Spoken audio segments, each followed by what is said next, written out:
வணக்கம் நண்பர்களே, இன்றைக்கி நம்ம என்ன பார்க்க போகிறோம் அப்படின்னா ஆர்டிகல் 21 பற்றி சுருக்கமாக பார்ப்போம். அதுக்கான கேஸ்லாம் பார்ப்போம். எக்ஸாம் பாயிண்ட் ஆஃப் வியூவில் நீங்கள் அதை எப்படி எழுதணும் அப்படின்றத பற்றி எத்தனை எத்தனை கீ பாயிண்ட்ஸ் எப்படி எப்படிலாம் நீங்கள் எழுதணும் அப்படின்னு பார்ப்போம். அதுக்கு முன்னாடி நம்ம அமுதன் லா ஸ்டடீஸை நீங்கள் சப்ஸ்கிரைப் பண்ணி வச்சுக்கோங்க. ஃபஸ்ட்டு வந்து பார்த்திங்கன்னா ஆர்டிகல் 21ன்றத ஒரே வார்த்தையில் ஒரே லைனில் நீங்கள் எப்படி சொல்லலாம் அப்படின்னு பார்த்தீங்கன்னா, உயிருக்கும் தனிநபர் சுதந்திரத்திற்குமான உரிமை அப்படின்னு சொல்லலாம். Right to life and personal liability. இதுக்கு தான் வந்து ஆர்டிகல் 21 அப்படின்னு சொல்கிறாங்க. இந்த ஆர்டிகல் 21 வந்து ரொம்ப முக்கியமானது. நிறைய கேஸில் வந்து இதை பற்றின முக்கியமான விஷயங்கள் சொல்லியிருக்காங்க. அப்படி முக்கியமான நம்ம இன்னைக்கு 2 கேஸ் எடுத்திருக்கோம். அது 2 என்னென்னா, மேனகா காந்தி கேஸ் எடுத்திருக்கோம். 1978 நடந்த கேஸ். இதை பற்றி நம்ம பின்னாடி பார்க்கலாம். ஃபஸ்ட்டு ஆர்டிகல் 21 பற்றி ஒரு சின்ன எப்படி நீங்கள் எக்ஸாம் எழுதலான்றது 1 by 1 நான் சொல்கிறேன், கேட்டுட்டு வாங்க. ஃபஸ்ட்டு வந்து ஆர்டிகல் 21 வந்து உயிருக்கும் சுதந்திரத்திற்குமான தனிநபர் உரிமைன்னு சொல்லியிருக்கோம். அடுத்து வந்து 2வது பாயிண்ட்டாக என்ன சொல்கிறேன்னா, சட்டத்தால் நிர்ணயிக்கப்பட்டதை தவிர மற்றவையால் உயிரையோ சுதந்திரத்தையோ பறிக்க முடியாது அப்படின்னு சொல்கிறோம்.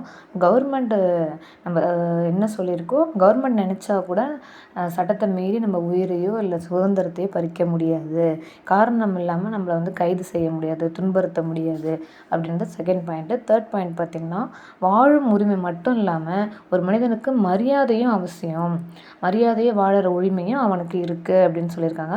சுப்ரீம் கோர்ட் இது என்னென்னலாம் சொல்லியிருக்காங்க அப்படின்னு பார்த்திங்கன்னா, ஒரு மனிதன் வந்து மரியாதையோட வாழறதுக்கான உரிமை அவனுக்கு இருக்குது, அவனுக்கு தனி உரிமை இருக்குது, அவனுக்கு கல்வி உரிமை இருக்குது, பாதுகாப்பாக வாழறதுக்கான உரிமை, பாதுகாப்பான குடிநீர், சுத்தமான காற்று இது சுவாசிக்கிறதுக்கான உரிமை, இது எல்லா உரிமையும் அவனுக்கு இருக்குது. உணவு சாப்பிட்றது உணவு உரிமை அவனுக்கு இருக்குது, சுகாதார உரிமை இருக்குது, சுதந்திரமாக சுற்றும் உரிமை, இந்தியாவுக்குள்ளே எங்கே வேணாலும் அவன் போயிட்டு வரதுக்கான உரிமை இருக்குது. அடுத்து நியாயமான விசாரணை, ஃபேர் ட்ரையல் ரொம்ப முக்கியமானது, அதுக்கான உரிமையெல்லாம் அவனுக்கு இருக்குது அப்படின்னு சொல்லி சுப்ரீம் கோர்ட் சொல்கிறாங்க.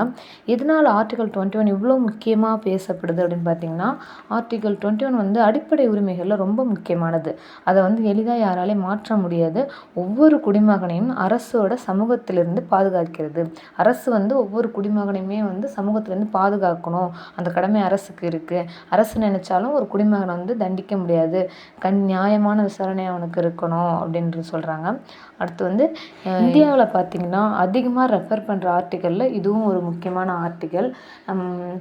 இவ்வளோ தான் வந்து ஆர்டிகல் 21 வந்து ரொம்ப ஷார்ட்டாக சொல்லணும்னா ஆர்டிகல் 21 இவ்வளோ தான். இதில் முக்கியமான கேஸ்ன்னு பார்த்திங்கன்னா, ஃபேமஸான கேஸ் வந்து Maneka Gandhi versus state of India.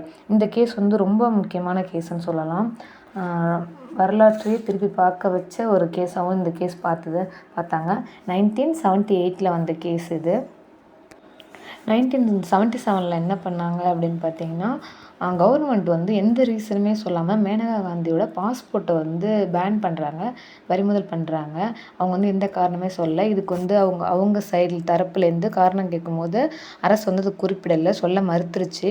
அதனால் அவங்க சுப்ரீம் கோர்ட்டில் ஒரு கேஸ் போடுறாங்க. சுப்ரீம் கோர்ட்டில் கேஸ் போடும்போது கவர்மெண்ட்டுக்கிட்ட சரியான பதில் இல்லை. இதுக்கு கவர்மெண்ட் என்ன சொன்னாங்கன்னா, மக்களுக்காக பண்ணுறோம் அப்படின்ற மாதிரி சொன்னாங்க. ஆனால் இது சரியான காரணம் இல்லை அப்படின்றதுனால சுப்ரீம் கோர்ட் என்ன சொல்லுச்சுன்னா, ஆர்டிகல் 21 கீழே உயிர் வாழ்வதற்கான உரிமை இருக்குது, அதே மாதிரி மரியாதையுடன் வாழறதுக்கான உரிமை, பாதுகாப்பு, சுதந்திரமாக இருக்கிறதுக்கான உரிமையும் ஒவ்வொரு குடிமகனுக்கும் இருக்குது அப்படின்னு சொல்லி இந்த கேஸில் வந்து பேன் பண்ணுறது தப்புன்னு சொல்லி இதுக்கு ஜட்ஜ்மெண்ட் கொடுத்தாங்க. இன்னொரு 3 முக்கியமான விஷயம் சொல்லியிருப்பாங்க. ப்ரொசீஜர் எஸ்டாப்ளிஷ்டு பை லா, அதாவது வந்து பார்த்திங்கன்னா, ஒரு கேஸ் நடக்குது அப்படின்னா அந்த கேஸ் வந்து நியாயமானதாக இருக்கணும், ஃபேர் ட்ரையலாக இருக்கணும். அடுத்தது சார்பற்றதாக இருக்கணும். அந்த ஜட்ஜு இருக்காங்க இல்லையா, அவங்க வந்து நடுநிலையாக இருக்கணும், சார்பற்றதாக இருக்கணும், ஏற்கனவே நேச்சுரல் ஜஸ்டிஸ்லாம் உட்பட்டதாக தான் இருக்கணும் அப்படின்னு சொல்லியிருக்காங்க. இந்த ஆர்டிகல் 21 நீங்கள் எழுதும் போது ஆர்டிகல் 14, 19 இதெல்லாம் கூட நீங்கள் வந்து சேர்த்து எழுதலாம். இது எல்லாமே ஒன்றோட ஒன்று தொடர்புடையது தான். இதை 3த்தையுமே நம்ம என்ன சொல்லுவோம் அப்படின்னா, கோல்டன் ட்ரையாங்கிள் ஆஃப் ரைட்ஸ் அப்படின்னு சொல்லுவோம். 14 என்னன்னு பார்த்திங்கன்னா சமத்துவ உரிமை, 21 வந்து ஒரு மனிதன் சுதந்திரமாக இருக்கிறதுக்கும் உயிரோடு இருக்கிறதுக்கும் மரியாதையோடு வாழறதுக்கான உரிமை பற்றி சொல்லியிருக்காங்க. 19 வந்து ஒரு மனிதனுக்குள்ள பேச்சு உரிமை, அப்புறம் சங்கங்கள் அமைக்கிறது, கூட்டம் கூடுறது, இது மாதிரி இதெல்லாம் சொல்லியிருக்காங்க. நான் 91 14 நான் தனியாக இன்னொரு வீடியோ கூட நான் ஷார்ட்ஸில் போடுறேன், பாருங்கள். வேறு ஏதாவது உங்களுக்கு வந்து டவுட்ஸ் இருக்குது, இல்லை வேறு ஏதாவது சப்ஜெக்டில் நீங்கள் வந்து எக்ஸாம் பாயிண்ட் ஆஃப் வியூவில் ட்ரிப்ஸாக எழுதணும் அப்படின்னு ஆசைப்பட்டிங்கன்னா அதையும் நீங்கள் கமெண்ட் பண்ணுங்கள், நான் கண்டிப்பாக போஸ்ட் பண்ணுறேன். அப்புறம் இந்த கேஸ் வந்து மேனகா காந்தி கேஸில் கடைசியாக என்ன சொல்லியிருப்பாங்க அப்படின்னா 3 விஷயம் குறிப்பாக சொல்லியிருப்பாங்க. அது என்னன்னு பார்த்தீங்கன்னா, அடிப்படை உரிமை வந்து வலுவானது, அதை மாற்ற முடியாது. அந்த எந்த ஒரு காரணமும் சொல்லாமல் அரசு வந்து அதை வந்து மீறக்கூடாது. அப்புறம் ஆர்டிகல் 21 வந்து மிகவும் வந்து பரந்த உரிமைகளை கொண்டதாகவும் இருக்குது அப்படின்னு சொல்லி 3 விஷயங்கள சொல்லியிருக்காங்க. ஆர்டிகல் 21லே பார்த்தீங்கன்னா இன்னொரு ஃபேமஸான கேஸ் வந்து புட்டாசாமி கேஸ் சொல்லியிருப்பாங்க. 2017 வந்த கேஸ். இந்த கேஸில் வந்து ரைட் டு ப்ரைவசி பற்றி சொல்லியிருக்காங்க. அதாவது ஆதார் கார்டு வந்து கவர்மெண்ட் கொண்டு வரும்போது அதை கொண்டு வரலாமா வேண்டாமான்றதை பற்றி பேசியிருப்பாங்க. இந்த கேஸையும் நான் தனியாக ஒரு ஷார்ட்ஸில் போடுறேன், நீங்கள் பார்த்து தெரிஞ்சுக்கோங்க. Thank you friends.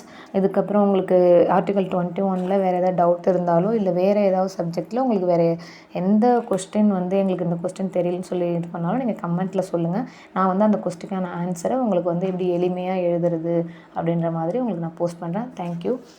மறக்காமல் சப்ஸ்கிரைப் பண்ணி வச்சுக்கோங்க.